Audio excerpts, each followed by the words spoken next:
is happening, my friends? Hello, hello. Welcome to the Arrington Gavin Show, your go to spot for sharp insights, bold opinions, and unfiltered takes on the biggest stories of the day. Whether it's politics, sports, pop culture, or the latest buzz, as always, we're diving deep and keeping it real. So do me a favor, kick back, stay informed, and get ready to join the conversation. As always, thank you so much for taking the time out of your busy schedule, for taking just 1 hour of your time to tune into the Arrington Gavin Show. As you know, we are a grassroots program that's growing each and every step of the way. We're increasing in our subscribers, our listenerships, social media followers. So I truly appreciate that. As you know, we are officially an award-winning podcast. Last year in December, I believe, or November in 2024, we were named best podcast in the 2024 Blendsville Award. So we're very excited about that. As you know, this was just something where I just enjoy talking with you all, the listeners and viewers out there. We have fun, I keep y'all entertained, but also informed at the same time. And like another great episode as we've had before, on today's show, I'm excited to have not only a dear friend, but also one of our local elected officials here in the Hampton Roads area, Mr. Carlos Clanton, Councilman of the city of Norfolk Super Ward 7. Dear friend of mine, so I couldn't be more excited to have him on. I also was one of the people that attended his swearing in, and it was awesome. And so it was just I'm excited to have him on because the city of Norfolk has so many great things in store, and I know for sure with the addition of Carlos Clanton on council, I mean they're in great hands. So of course we're going to talk about the goals with him as well as just that whole campaign season, because I know it was a big campaign. It was a lot of individuals involved in that race, so it was a very close and very major race that was going on in Super Ward 7. And so we're gonna have a great conversation with him. But before I move forward, please continue to follow us on our social media platforms like Instagram at the Arrington Gavin Show, Blue Sky, X, formerly known as Twitter, as well as check us out on Substack. Substack is a platform where I consider it like an open diary. Sometimes if I don't have moments to share with it on the program or on Instagram, I'm like, oh, let me go ahead and just go crazy with the fingers and just I'll type it up. And so we've had a few good pieces on there in regards to I don't know. We sports related topics, political related topics, and just all around just conversations you have within family. Right. I just share that on Substack. So be sure to follow us from there. I mentioned Instagram, Blue Sky, X. So I truly appreciate that. Also, the Arrington Gavin Show, we drop new episodes 5 days a week, Monday through Fridays, available on YouTube and Rumble, as well as on the listening platforms of wherever you get your podcasts, Apple Podcasts, Spotify, Stitcher, iHeartRadio, Odyssey. We drop new episodes 7 p.m. Eastern Standard Time. Okay, so the streaming platforms of YouTube, streaming platform of Rumble, and as well as wherever you get your podcasts. Now you can check us. You can also listen to us on the radio airwaves out in the Metro Atlanta area with our partners over at WDJY 99.1 FM Straight Talk. Now, the Arrington Gavin Show drops at 11 p.m. Eastern Standard Time, Monday through Fridays from there. So please be sure to tune into the program. I truly appreciate it. We bring in great content, great interviews and conversations with influential individuals from the political scene, from the philanthropic scene, sports, entertainment, you name it. We bring on everybody. Everyone is invited, as long as I mentioned, as long as you don't promote hate towards an individual or a specific group.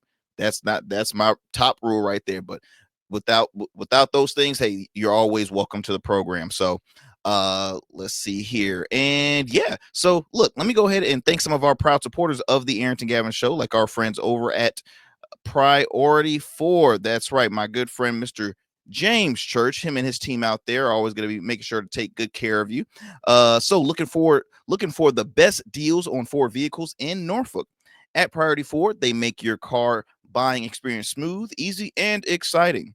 From powerful trucks like the Ford F-150 to versatile SUVs like the Ford Explorer. They've got the perfect ride for your lifestyle. And with Priority for Life, You get complimentary oil changes, state inspections, and more for as long as you own your vehicle. Plus, they have financing options to fit your every budget. I was going to say everyday budget, but I guess it could be everyday budget. So again, why wait? Visit Priority Ford now by going online at priorityford.com, or if you happen to be in the Hampton Roads, Virginia area, visit them. Located off a military highway in Norfolk, Virginia. Again, tell Mr. Church that Arrington sent you. He's a good friend of mine, and his team makes sure that you're leaving out there in style, taking good care as far as service wise. And look, I'm a Ford guy myself. I'm new to the Ford family, and they have been taking good care of me ever since. So I want to thank them for being a proud supporter of the Arrington Gavin Show. So, my friends, let's go ahead and take a quick commercial break. When we come back, we'll have our special guest on the program. And yeah, don't go anywhere. We got a lot more show for you. You are listening to the Arrington Gavin Show.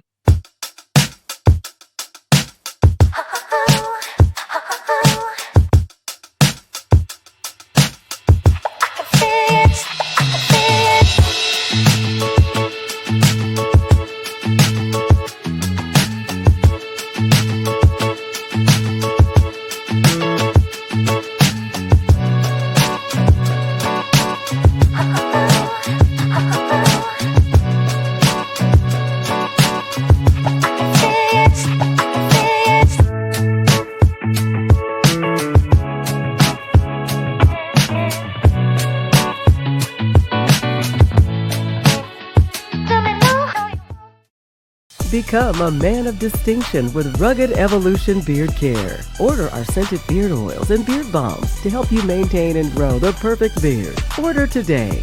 Try our men's care products like the full body exfoliating cleansing bars, body wash, smooth stash, and more. Log on to our website or download our app to place your orders. Rugged Evolution Beard Care. We're your luxury but affordable men's care line. And remember, rugged is the new smooth.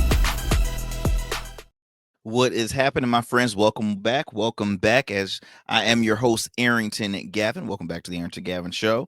And before I bring on our special guest, I always have to throw in a fun fact. It's a tradition here we love to do on the show. So on today's fun fact, I felt like this was very related to, as far as for our guest that we're having. So look, did you know that the city of Norfolk, Virginia, is the home to the largest naval base? That's right, the Naval Station Norfolk, which supports the U.S. Atlantic Fleet. It has over 75 ships, 134 aircrafts, and 14 piers, making it a crucial hub for national defense. So again, keeping up with your your fun facts, stuff to have on your hip pocket. So for all you folks out there, of course, serving in our Navy, we thank you for your service. But yes, the city of Norfolk holds a huge part on our national defense, so we want to thank them for that as well. All right, my friends, as I mentioned before, I have a special guest that I'm excited to bring you on. My good friend, I call him Carlos, but ever since the new title, I gotta call him. I call him Councilman. I know he says no. I give credit where credit's due. I'm honored to have Councilman Clanton. He is the councilman for the city of Norfolk Super Ward 7. So let me go ahead and bring on my good friend, Councilman Clanton. Oh, hold on real quick, because I know this was special. Hold on. There we go. Look, we got a live studio audience. Councilman, I know you can't see him right now, but they there. How you doing, my friend? Man, I'm doing well. Folks don't know. As we're doing this here, we're dealing with a lot of snow. Oh my goodness! Look, y'all. I already spoke with the councilman beforehand. I'm like, look, my body is sore because there's been Hampton Roads is not really used to a lot of snow. And see, I live in Chesapeake, Virginia. We got about 12 and a half, easy. Maybe even it felt like more. And I'm like, man, I'm looking inside. I'm like, I don't even have no snowshoes. I'm over here checking. I'm not prepared. Of course, my wife, being an Alaskan born, she's like, oh, this nothing. I'm like, what? I'm over here slipping and can't balance myself, man. It was bad. But how's it looking on your end over in Norfolk? It's looking good. I mean, I'm in the Norby section of the city, and we got about 11 and a half inches.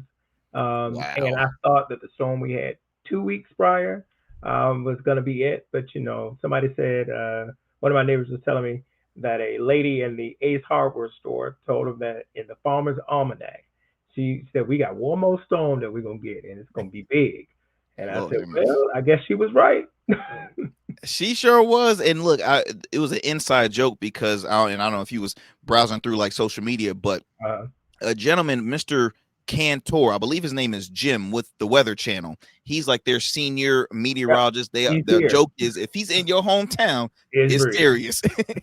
And sure enough, he was broadcasting live. My wife and I were watching the Weather Channel. It's funny because as a kid, I'm like, one of the most boring channels is between, for me, C-SPAN and the Weather Channel. And now the older I get, I'm watching what? C-SPAN and the Weather In the Channel.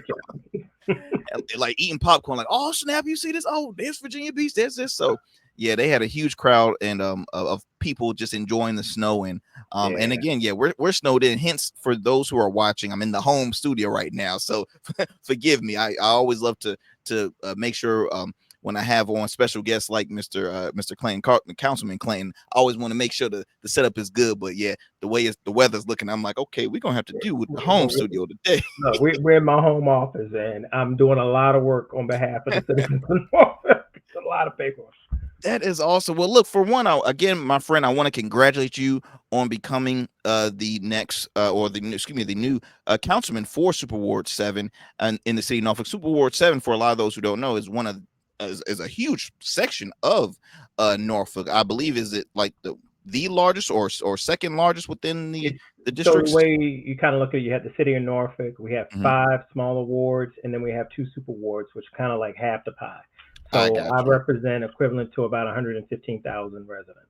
Of Wow, our wow. And you are a Norfolk born and raised. Like that is your home turf. And yeah. before that, you served in the school board, and before that, you were doing so many others. For one, and this now I'm talking to my friend Carlos here. Carlos got a lot of titles, y'all. Carlos is always on the move. When I tell you, even during the breaks, that man is like, I'm like, that man stay on the move. But that just shows you his heart and passion for the community because he's always been giving back, providing information for those in his community. And so seeing the fact that he's moved up from a school board to council, it's no shocker because he's been doing so much great work on the local level. My friend, I want to ask, how was the just your moments, what are your takeaways from that campaign season? Because I know you've campaigned for election before, but this was for moving up the ladder again, you're a different position. What are the takeaways? How was that process? Because you had a very, very packed race. I believe it was, if I'm not mistaken, five There, six people. there were 6 at first, and then one person dropped out, and then we were down to 5. Okay. I ran for school board in 2018. There were 3 of us in that race. Mhm. And then I ran for re-election in 2022. 3 people in that race. And then I was the first one to announce that I was going to seek this particular role. And I tell people all the time, I'm not a title seeker. Yeah, you may have I've done a lot of different things down there, but I'm really passionate. And anybody knows me, I'm passionate about public education. Mhm. And I had a lot of folks going, we don't want to see you leave school board. And I said, well, I'm not leaving my passion for quality public education. I'm just changing the seat as to how I can affect it.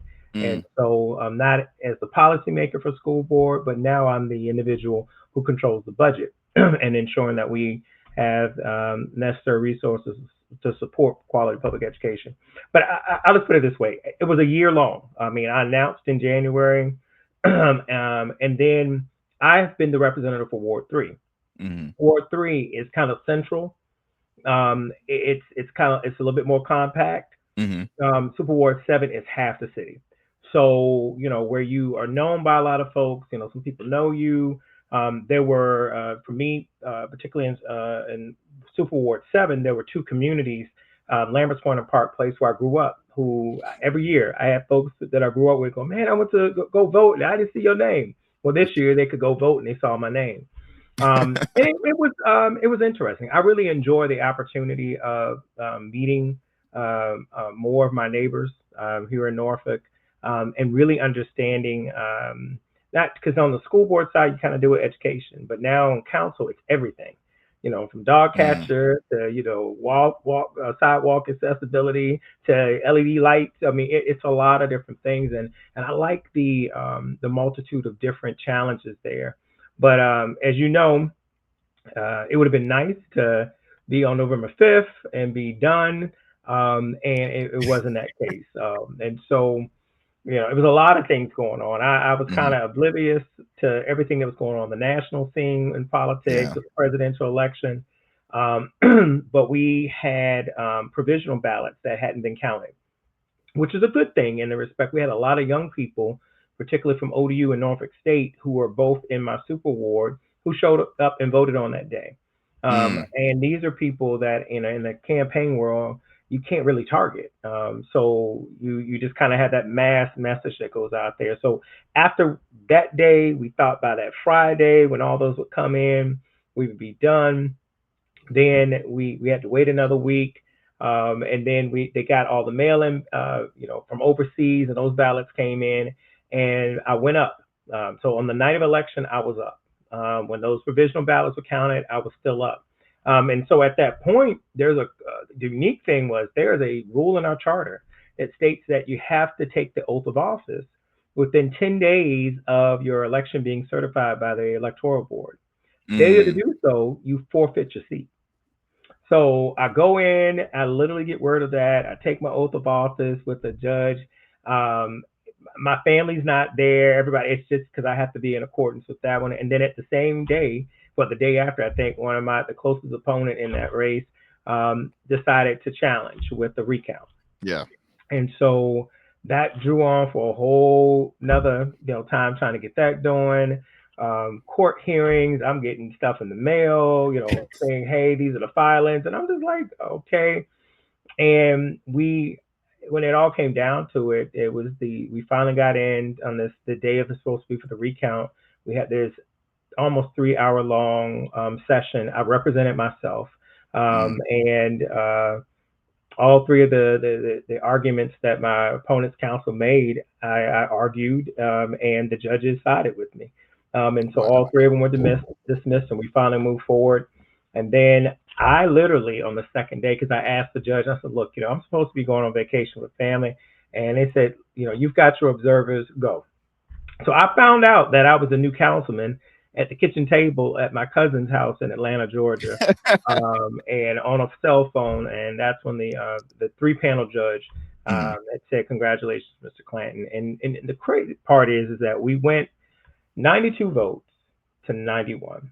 We spent several thousands of dollars of the taxpayers' money, which that's a whole other thing. Because if you call for the reelection, and Mhm. if there's a certain percentage, and if you don't win not the reelection, but the recount, if you call and request for the recount and you don't win the recount, you are responsible to pay back the taxpayers for the recount. And so that's what's going on right now. And that's Mhm. not on me, but on the former challenger has to pay that money back, and it's several thousands of dollars Wow. back to the taxpayers of the city of Norfolk. But as you saw, we got in there. So January 1st, officially became the councilman. And then on the 3rd, I was able to bring my family and friends and folks who helped me through that moment, and to be able to be able to take my oath of office in front of all of them, and to thank everyone who poured into me as a kid growing up in here, and to be at that moment.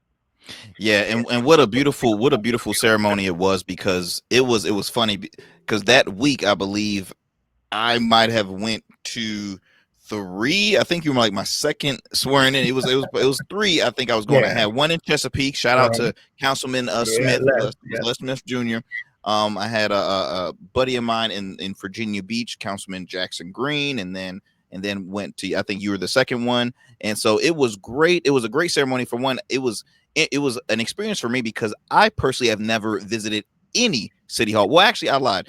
This Norfolk City Hall was actually the first one I've ever visited, and this was Okay. back when I was in high school. When we won our state championship for football. This was Okay. back when Mayor Frame was Okay. Paul Yeah. Frame When he was was the still mayor. mayor. Yep. Yep, yep. And I was in 10th grade when we won. So yeah, that was my first ever experience. That was my first time being in a city hall. And then I guess fast forward, um, um, yeah, that was my first time. So it was just so unique visiting each different settings, different, routine. And it was just your ceremony, it was just so awesome because you you had your family, you had folks who were there for you, and then you had a couple people who spoke on your behalf, and I believe one of them was one of your old teachers from high school. Yeah, Mick Pond Bushy, man, Man, yeah, Bushy, man. You know, he was the highest ranking enlisted man in the United States Navy, wow, and when he retired, he became a teacher. And in high school, I didn't know who he was. I mean, I just would see, people from the Navy would come by and help out in the technology classroom. And one day I'm in his office and I look up on the shelf and his book, and I wouldn't pull his book down. And if this man's picture ain't on the book, and I was like, Bushy, who are you? And so as I started looking up, and I was like, man, like wow, like he's shaking. He delivered the victory flags from the first Gulf War. wow, wow, A lot wow. of things that happened down there. So a lot of things regarding leadership and how I look at stuff, I really credit to him, man. And he was like a father figure, still is. Uh, Mhm. and and like you saw, I don't think I've ever seen Bushy choke up. I was like, what? I mean, it was just so it was so. And again, Carlos, and I always give you credit where credit's due.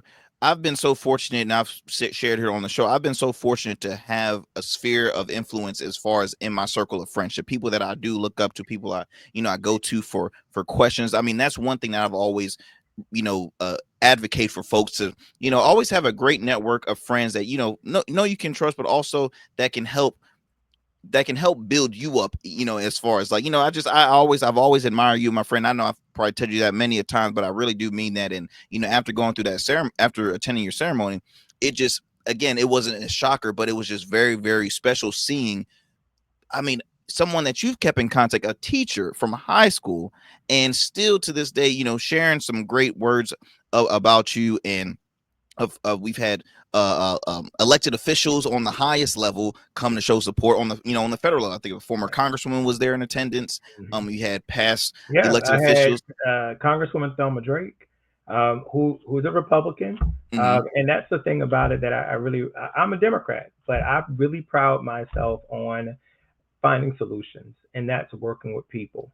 And that's one of the things that I'm really pushing now with my new gumbo coalition that I'm putting together. Because I don't want yes people around me. I Mm. want to hear varying perspectives and lived experiences to help inform me when I have to make decisions on behalf of people. So, yeah, that room was, as you saw, it was a very mix of people, and that's just how I carry myself. It's not, I'm not just representing this. I'm not just representing that. I'm representing the city of Norfolk, which is a melting pot of a many people, experiences, and we got to work together. Sure. Well, and I didn't want to leave because I knew some folks there, and I wanted to get the chance to speak with her. So the judge that was actually when you were doing your swearing, Yeah. she is oh gosh.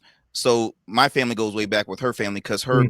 parents, it was the ministers of a church. Yeah. We actually had my grandmother's funeral in her parents' church, Hmm. and so I'm like, it's a small world because I'm like, I knew she was a judge, but it just Yep. brushed over my head. So it's just, again, it shows all the great talent within the community in Hampton Roads, and so I just, again, I didn't want to leave because I'm like, oh, I know.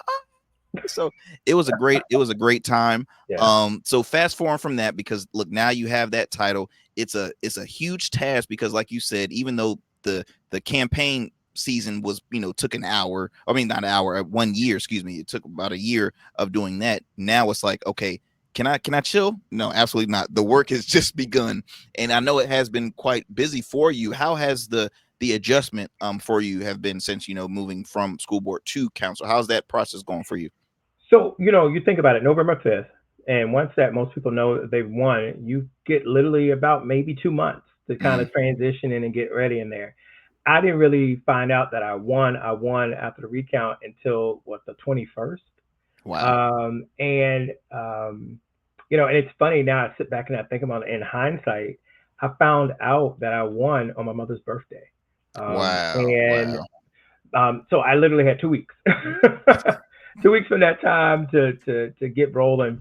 And well, no, don't take that back. It was a week before that. When the 21st is when I took some time out of there. But I'll tell you, I have been just absorbing. I knew a Mm, lot of different things. I've had a lot of experience. I was former director of the chamber. I know how things work with the budget process and just policies and knew all those things there. But now it's like learning, well, what are we doing right now? Mm. I just took my oath. We're supposed to do it in January, but the snow messes up. I'm at the vice chair or the co-chair of the St. Paul's Advisory Task Force, Wow. and that's that new redevelopment that you see downtown, where we're Hmm. taking concentrated poverty and public housing, and we're creating new housing, but we're using people first as a method of not just taking somebody out of one place and putting them in something else. You've got to Mm. educate and provide the resources and skills to move them, and so to the next level. And so it's just been I'm excited. And when I say I'm excited, it's like every day I'm looking forward. I don't see it as work. I see it as a passion. Mm. What am I doing? And knowing that the decisions that I make, the things that I'm advocating for, are for people. And you get, man, let me tell you, you get a lot of folks coming to you with a lot of different things. Um, and so you just got, I'm not one of those people that makes false promises. I Hmm. don't build expectations to not deliver on. So I'm one of those. I take things in, I do my homework, I do my research, and when I speak about something, I want people to know that I'm speaking with a level of confidence that I've done my due diligence and I'm standing firm in what I believe in. And that's very important that you say that, Councilman, because I've been in the room where individuals have made those promise. Well, they will make a promise, and in the back of my mind, and I'm no strategist or anything, but I'm just like, oh, you might want to be careful, and not saying that I don't believe them, but it's just you have to be careful on things you say, because see, as a voter and as a resident, people really keep you accountable on that, And I especially if want you know. people to, and that's Hmm. that was been my whole thing. I'm like, I want you to hold me accountable. One of the things that I'm doing that people have probably never done in this spec is I'm doing a scorecard. I will Mm. be, I'm using social, like you're having your live here. I'll be doing this once a month, just as a council member, but to share community resources and bring city staff on and allow people to ask me questions and so forth there, to be transparent and accessible and available. Using my social media platforms, because I'm a firm believer that there are people in many different places, Hmm. and they get their information from a multitude of different ways. And I want to make sure that you have the right information. And if you have a question, that you feel like you can reach out to me, and that you have many different modes to be able to get to me so that I can give you the right information. That is really cool. And see, there's for me, and this to the listeners out here that's not from the Hampton Roads area. I'm in a different city, but Mm-hmm. there's three heavy hitters I feel like the city of Norfolk has in their disposal that is very similar to what you're speaking about. Staying accountable, staying engaged with with new things as far as what you're live going on, monthly things of that nature. First person is a state senator, Angela Williams Graves. Mm-hmm. She's always very uh uh what's the word I'm looking for? She's always staying engaged with her constituents. Exactly. Uh Another person I want to mention, you on that list, obviously, and then also Delegate Jackie Glass. Okay. I Mm-hmm. follow her on her social media, and again, it's just I think it's always great for people staying engaged, especially in a more digital world, because I think that's Mm-hmm. important, because not everybody can hear from from your local news or just publications.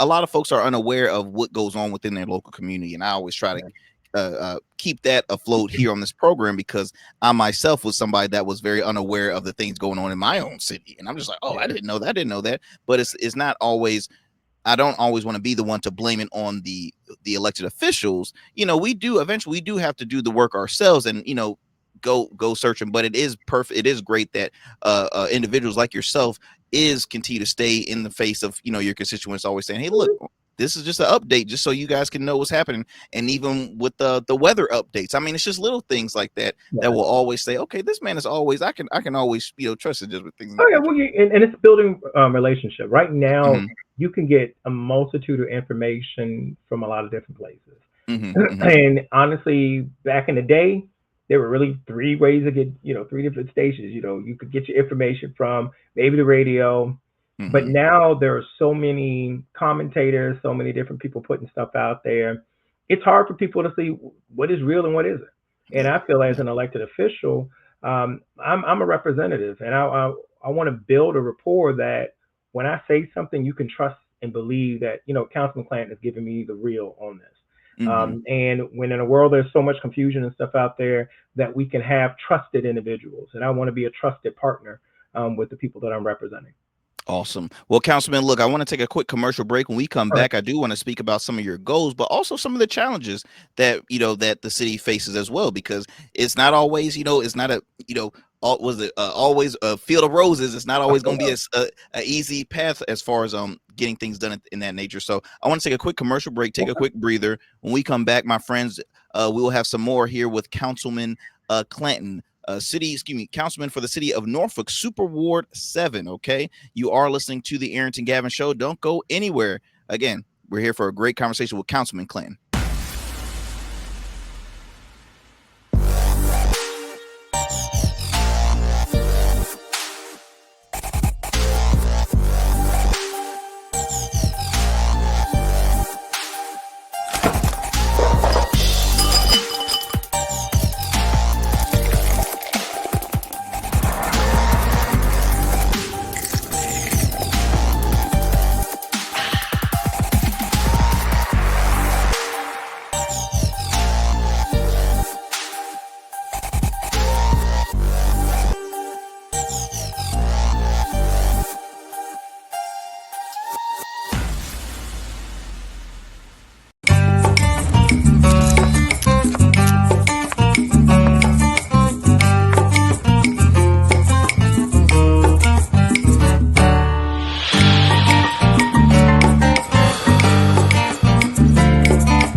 All right, family. Welcome back to the Arrington Gavin Show. I'm your host, Arrington Gavin. Joining me is Councilman Clanton, representing the city of Norfolk, Super Ward 7. Okay, so Councilman, look, I've mentioned earlier with our fun fact of some of the great things that occurs within the city, in the city of Norfolk. Obviously, one of the largest, the world's largest, Naval Base, and then also for a small city. Well, I want to say it's population wise, this might out of all the 7 cities in Hampton Roads, it's looked upon as a smaller city, but it has so much.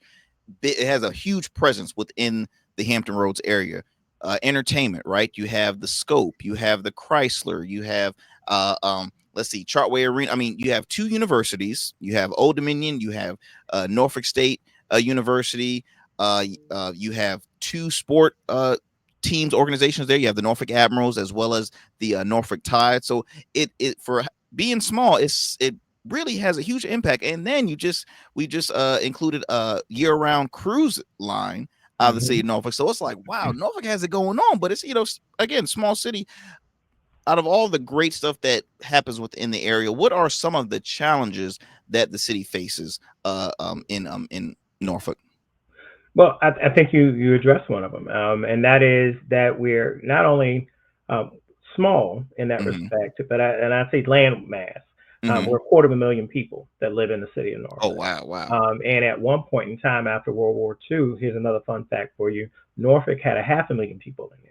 Whoa. Okay. Whoa. I was way off. I'm over here thinking, I'm like, I We thought y'all had at we least. had a half a million people in here. Now Virginia Beach has a half a million people, Mhm. but that was Princess Anne County. Chesapeake was South Norfolk County. So almost 55 years ago, when all of these cities became they kind of sprung up from out of these counties, and that's because essentially a city could annex in land Mhm.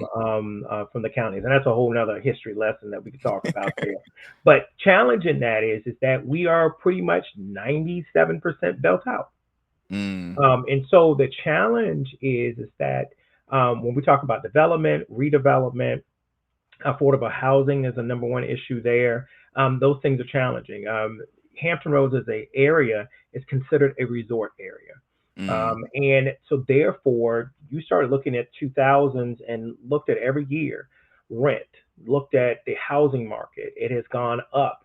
Where you could spend $200,000 in a place like Texas or Georgia and come Mm. walking out with a mansion practically. But in some of those areas, things are are catching up with them as well. So affordable housing is a major issue.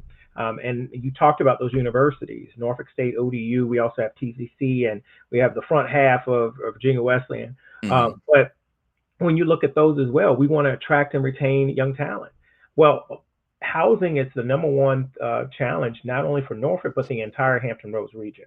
The state of the region mentioned that it's the number one driver for the economy. If Hmm. people can't find a good place to live, or in the fact that we have a lot of young people who, I don't want a house and yard. I may want a condo or a duplex or something that I can Hmm. own and begin home ownership. We don't have a whole lot of that. So the challenge is that build out in housing, and which is also one of my top things that I'm focused on, because Norfolk in 2023 completed a comprehensive housing study, and there's a strategic plan and a lot of recommendations. And so I'm advocating and being that housing advocate, to make sure that we can look at what we're doing for development. I'm looking at mixed use, what we're going to do with a lot of different places, and where we place housing in some large development opportunities, MacArthur Center, as well as Military Circle, and then also some spaces that we have throughout the city. And you mentioned MacArthur Center because, and I think we see this happen in all, not just the 7 cities, but I feel like this is in every state. We're seeing a drop with retail malls, right? And the MacArthur Mall is a huge structure. One of the most popular malls, I think, in my childhood, because I remember going to Jeepers, leaving Jeepers, going to the movies, and then Mm-hmm. I had a blast. And we started seeing like the kind of decline because you have Yeah. online shopping. You guys do have the Norfolk outlets, which is a huge plus, I believe, for the city. Yeah. Um, with so much structure, uh, is it, I don't know what's the word I'm looking for. Is it always difficult to kind of keep the citizens up to date on what's certain plans are going to, because a lot of folks are going to be like, what are we doing here, what are we doing here, where's our money, what I mean? Like, again, I go back to impatient voters and residents. They're like, okay, what is up, what's going on, like that. Yeah. Yeah. And you know, the thing about it, and when I say with that, with patience, is making sure we get it right. Mm, You can definitely have that impulsive decision making, and I'm not one of those type of people. I want to make sure that we've done our due diligence to make sure we get it done right. And I mm-hmm, know that the taxpayers will be much more happier to know that we've taken the time to get it done right. mm-hmm. And I'll talk about an example of that. But MacArthur Center was the last enclosed mall created in America. Wow. Was right here, Wow. and we opened that up in 1999. And believe it or not, I actually opened that mall up as a student in Norfolk State. I was, yeah, I was there, and I remember, you Christmas time, all these things. But as we look at it as a nation, those malls like that, box malls, have declined because Mm-hmm. we have the Amazons and all these other things where people can buy Very stuff true. online. I mean, Mm-hmm. online shopping wasn't a huge thing. You had to go to the store. Or the biggest thing that you had for online was the catalog. JC Penney, That's go ask your grandma and all about there. You go in there and Oh, look, mark say out that what you coupon want. now. I got a coupon for that. I got You a got a coupon for coupon. There you go. So the thing is that as we shift and technology comes along, things are going to change. yeah. And the thing about it is being well positioned to be able to meet those challenges. And so when I said making sure that we do it right, the same thing, Military Circle. Military Circle was a whole lot older than MacArthur Center. Mm-hmm. We're taking our time to get it done right. There were 3 proposals for Military Circle. Yeah. And unfortunately, those proposals weren't going to be doing the right thing that we needed. And so we went back to the drawing board. Same thing is going on with the casino. Yeah. The casino was a referendum. It went out regardless of what other end of the spectrum you voted for in the referendum, if you supported or were against it. I give credit to council and our mayor in the respect of saying, hold up, wait a minute.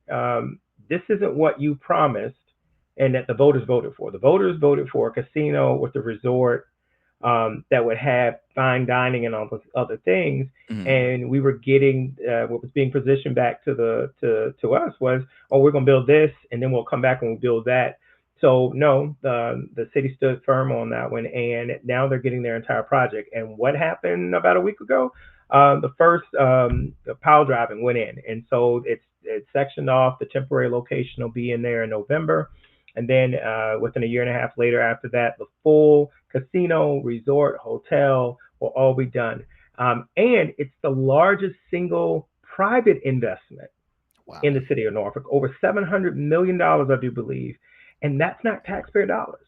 And Wow. so when you stand firm and getting it done right, we do things on the better behalf of the citizens of Norfolk and the taxpayers, and I'm happy about that. That is really cool. So with all these great things coming to the city, and you spoke about affordable housing. Let's talk about public safety, because I know Hmm. there's beautiful neighborhoods in the city of Norfolk. Now, I bring this up because my wife is an employee at Old Dominion University. She Hmm. tells me every day, "Huh, I wish I could move a little closer to work." I'm like, it's not that bad, because I attended Norfolk Christian, and I lived in Chesapeake. I lived in really the district of Hickory High School, so my Hmm. drive was 45 minutes or maybe Yeah. 35. It didn't seem that long. I'm used to it. So I was telling him, like, oh, it's not that bad. It's not that bad. But then you start wondering, I'm like, well, let me check out some neighborhoods and homes in Norfolk, and beautiful homes. You have old, like, Victorian style homes that are Yeah. still holding up strong. But then the first thing I look up is safety, right? Public safety. Where has any improvement as far as for the city of Norfolk, as Mhm. far as what public safety, lowering crime rate, things in that nature, has that been happening within the city?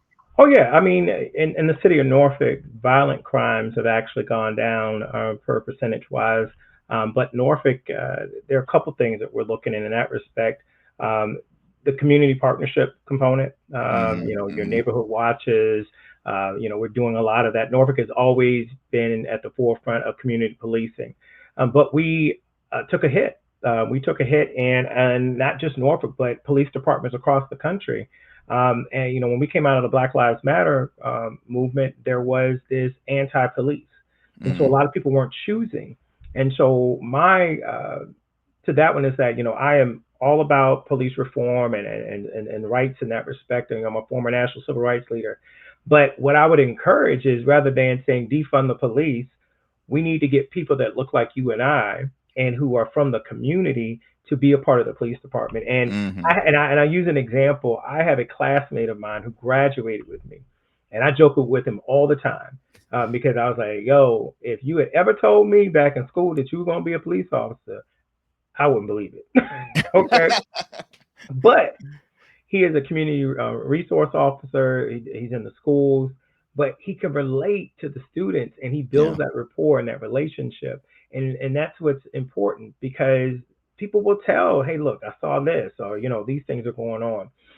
But we also have community violence interrupters, and we have community violence programs that are using individuals who used to commit crimes, who are building those relationships. Because the number one thing that you get when you start hearing about gun violence is Mm-hmm. retaliatory gun violence, where Mm, somebody shot and killed some gang member, and now guess what? Now they're out looking for the next person, and for revenge. And so mm-hmm. we're trying to tap down that and to build those relationships, saying, "Hey, there's another way." And you also have to look at getting to youth so that they don't get into those gangs Very and get true. into that. And so I'm a big proponent of more after school programs, the Norfolk Nighthawks, which is a program that we do during the summertime so that young men aren't on the streets, and it's Yeah. done for nighttime. So they've got a positive, reinforced place where they can be, and then they can see something of accomplishment. And we can also reach them in that way of more education, job training skills. So you've got to approach it differently, and it can't just be reactionary. But we Mm-hmm. also have to be proactive in the things that we're doing. And I think that Norfolk is doing a great job of that, and we're going to continue to do more. I think that's very important. I couldn't agree more with you as far as building that great relationship between community and law enforcement. Yeah. I've mentioned here many times when that phrase first came out, I'm like, what are y'all talking about, defund? I'm like, it's all about the training, in my opinion, because I look at it as law enforcement in a lot of cities, their goal is to add more bodies to the staff, right? And so when you kind of rush the process, I mean, and this is another conversation, but I do wish the 6 month period was a little lengthier, in my opinion. But I Hmm. also think that when it comes to patrolling certain neighborhoods, have folks that are familiar, that are born up from that neighborhood, where they have that relationship of like, oh, that's such and such, that's such, rather than, I would just say, if X is from, was born with a silver spoon, and you have him patrolling the neighborhood that he's never even been or heard about in his nightmares. And now I'm like, okay, that's when it comes to the training. I've always said it's not the fact that you need to take funds from them, but add more training, proper training, and hope, at least maybe extend that training period from And from it 6 build months. relationship. I mean, Yes, it's all about relationship at the end of the day. absolutely. Because I'll share with you, in Head Start, when I worked with HR Cap, and you had your 3 and 4 year olds, one of the activities that they would have is that they would have the fire truck come in. Hmm. And it was kind of like, okay, but they would have the fire truck come in, but then they would have the firemen put their full equipment on. And the reason why they would do that is so that they could become familiar with the firemen and the full equipment on, so that if there was ever a fire, because guess what? That breathing apparatus sounds like Darth Vader. Kids would probably get scared and run away from the person. But it's that example. It's the same thing with police. Absolutely. That every police officer isn't a bad person. And in many cases, I look at it. I've seen some stuff where young people just start running, Hmm. and now you're evading the police, and now you're getting into a chase, and then it never, for the most time, it doesn't end out good. But Hmm. know your rights, ask the right questions, and I think that there's some things that we can do on education on both sides, to make Absolutely. sure that whatever those experiences are, and that I'm not gonna say every cop is great. There are some who may not need to be in there, but Hmm. we'll find out. If we do what we're supposed to do, we'll find out, so that we can ensure that we have the best of the best, representing and serving our community. Absolutely. Well, Councilman, I have a little less than 15 minutes with you. I Okay. want to talk about some of your goals in while in office. What are some of your key goals that you are hoping to meet within your first term of a city council?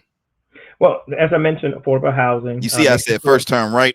Not like not like uh, speaking stuff in existence. yeah, I appreciate that. Affordable housing, addressing that, making sure we get some policies and things in place there, but also looking at what we're doing for development, mixed use Hmm. around there. The other piece is quality public education. I Hmm. can't be too far away from my first love on public education, but that is working with our school division to right size Norfolk Public Schools, to give it the necessary resources.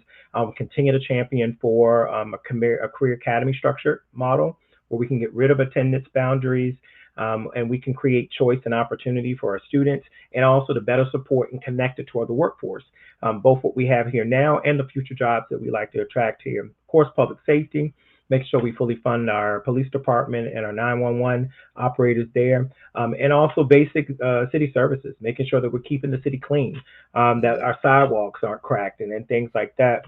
Economic development, we got a lot of great opportunities with the casino and what we can do around that, in Military Circle, the airport. There's a $1 billion renovation and upgrade that's happening there at the airport. And you also mentioned about Carnival Cruise. Yeah. I'm also looking at, being the former director of the chamber, how we can tap into this new on destination travel here in the city of Norfolk, so we can generate those tax dollars, so we can put those investments back into our neighborhoods. So that's everything from our rec centers, after school programs. I'm looking at also, of course, St. Paul's. Hmm. And what we're doing there now in that community with the St. Paul's Project, and what will happen with Calvert and Young's. Um, how do we deconcentrate poverty, invest in the people first, so that we can give people the next opportunity to move up? I worked in human services for 6 years, and so when Hmm. I looked at that, it's like, how do we move people from crisis? And so we have a homeless issue in the city of Norfolk. How can we get to those individuals, whether it's homeless military veterans, or individuals who are just who experience a challenge that's got them in a crisis moment? How do we stabilize them? How do we give them the wraparound supports, the case management, opportunity management in some respect there, to get them up to the next place where they can thrive? Look at the opportunity of home ownership and so forth. So there's a multitude of different things that I want to accomplish. Um, Many of them probably won't get done all in one term here, but I know one thing is that it requires 5 votes on city council in order to get anything done. And so I'm working and educating and working with my colleagues to understand their challenges. And I put this also, Hmm. as I mentioned earlier, that there are 5 wards, and then there's 2 super wards. And so I'm really approaching this in the respect that our ward representatives are really doing the grassroots things. They're taking in the complaints about a sidewalk, or, this lights out, those type of things. But Jeremy McGee, who's Super Ward 6, and myself, we're really looking at things from the treetop, which affect the entire city. And so LED lighting, like there's a project going on right now to replace all the lights. But we've got some challenges about the environmental, about the birds and things like that. But then also some of the lights are really bright. And so much it's so that they're lighting up people's houses, even when it's nighttime. So it's You're like, I'm trying to little sleep things here. I'm like trying that. to sleep. Yeah, so you get some things like that. But then looking at economic development and and then our schools, and then we've got renovations about to take place at Scope and Chrysler Hall, and there's a multitude of different things. So for me, I'm looking at how do I support my ward, council members who are in Ward 7 and the things that they have in place, but then also looking at big picture. Knowing that we've got to go across, how does Norfolk move along together? And so that's been the spirit that I've approached in this. It's just looking at everybody, and that's when I mentioned the Gumbo Coalition. So it is a method of bringing people together. I don't want yes people around me. I want people to be supportive, growing, and saying that you want to get something done, but we don't have to agree as to how do we get it done. But just knowing that we want to get it done, and being able to have that conversation to figure out, well, what are the things we agree on, until we get to a point of some things that, okay, well, I don't agree on that. Well, let's agree to disagree, but let's focus on the things that we can work towards so that we can keep momentum and keep things happening that are in the best interest of people. Everybody's not going to get everything. And I think that right now we're living in a world right now where things are hyper partisan. Yes. It's either my way or the highway. But I'm a type of person, that I'm going to approach things as to what's going to benefit the most people. And how can I better serve not just one segment of people, but all Norfolk residents. And so that's how I bring and I approach things, man. And I think that's so important, Councilman, because and I'm glad you put in that piece as far as we do live in a world that is very divisive when it comes to, opinions and values. But I think it's so important, the fact that the majority really, if we have conversations, we might disagree on 20% of the 80% or the 80. So it's just like, okay, let's actually have the conversation. Because I can, real quick, my last episode I had, or last show I had on a Republican strategist, Malik Abdul, right? We don't agree on a good number of things, but we had such a great conversation where I'm like, okay, I could have a drink with this guy or lunch. I mean, again, a friend, I'm friends with everybody on all sides of the aisle, and like Carlos knows my opinion.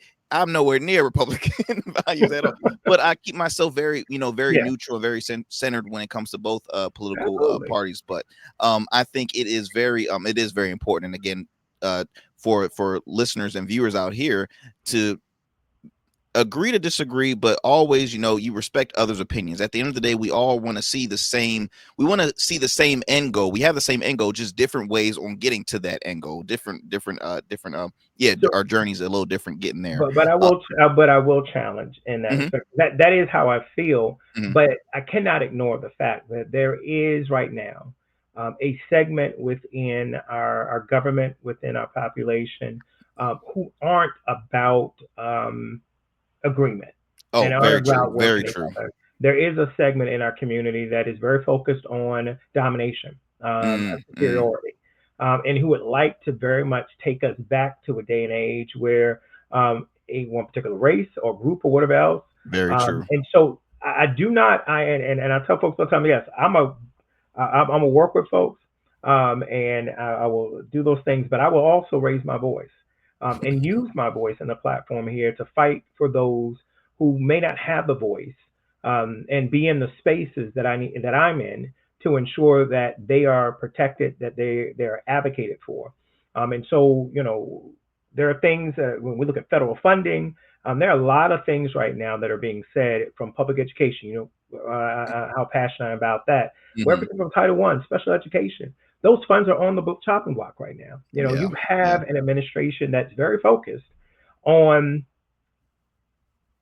giving resources to those who already have resources and not really caring about others. And so, yes, I am the type of person who's going to find agreement, and I'm not just coming in with my lived experience and not trying to work.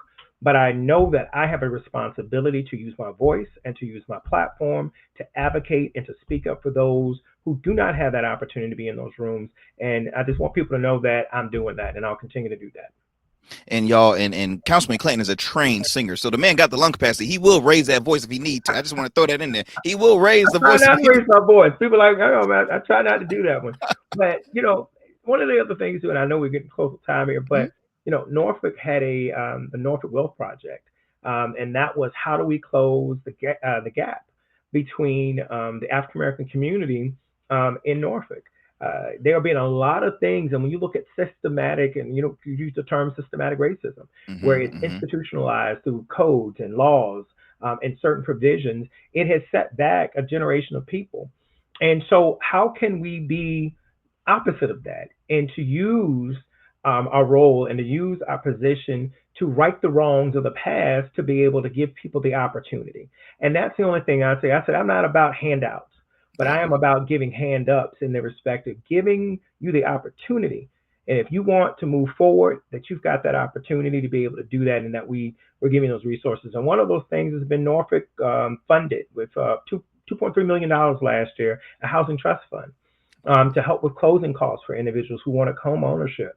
We have facade grants that we're giving to entrepreneurs in our city to support minority owned businesses here. So I know that for some, DEI has become this word that people want to try to go after, but I am DEI all day. I wouldn't be sitting here in the role doing what I'm doing if it wasn't for diversity, equity, and inclusion. And so I will not stray away from that. I will support and continue to support those things, affirmative action, giving people opportunities, because the fact of the matter is we cannot turn a blind eye and Mhm. say that they have that those things are not needed. And so I'm a supporter of HBCU. Yeah, I started at HBCU, finished at a PWI, but it doesn't matter. I want to make sure that kids have an opportunity to go to college, get a career opportunity, and get in the military if need be. But that you have that fair opportunity to keep things moving and to do the very best that you can do. Man, look, if he was a preacher, he would have that church out here shouting out. That was whoo. I got chills. I got chills, Councilman. I got chills on Uh, that one. but it's the But reality. And it I tell is. folks that most people see me, I'm kind of smooth back and I'm telling which is fine. But right now, we're in a place right now where I realize I have a voice, and where need be, I've got to use it. But also, when you're sitting at the table, you've got to be strategic, and you've Mhm. got to know Mhm. how to use it. And it's not going to just be one person. You've got to bring other people who may not look like you to be able to understand the plight of others and to say, hey, I need you to work along with me. People got to go back and look at the history. The George Pettis Bridge, when you had Bloody Sunday, Mm. that didn't Mm. happen. I mean, what you had, they had already walked across that bridge once Yeah. and nothing happened Yeah. at it. They walked again a second time, but when it was on national TV, and the majority population saw what was happening, and not just happening to people of color, but they saw white women and white men and Jewish and clergy being dog sickdom and other things. That's when people realized, like, oh, wait a minute, this is not right. So it's not going to just be us. We have to empower our community, but we've got to be a coalition of many different people and understand that we're in this thing together. I love it. I love it. Councilman, 20 seconds. I want to ask you real quick. Uh, for your haters, because you do have some hate. I'm not saying no names, but there's been some I believe false things shared out in the public. Again, I won't say any names, but I, as a friend, I'm like, no, I'm vouching for my friend here. I just want to say, what do you have to say for your haters out there? Look, if they're not talking about you, then you're not relevant. Mm, And so I put it this way, that everything that's said, you got some people who gonna hate, they're gonna hate. I'm gonna continue to do my work, and I'll just put it like this. There's an old Negro spiritual that says this: let the works that I've done speak for me. I don't do a lot of talking, just watch me do the work.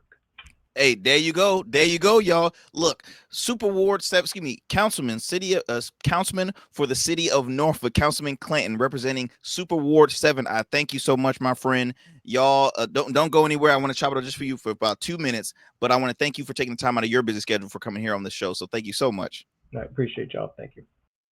And y'all, I hope y'all enjoy another great conversation here on the Arrington Gavin show. I will put in our not comments, but I'll mention some information on ways you can follow and support Councilman Clanton and all the great stuff he's doing in the city of Norfolk and in Virginia Beach. So again, in Virginia, excuse me. Thank you so much again for tuning in to the Arrington Gavin show. Until next time, peace and blessings. I'll see you guys another time.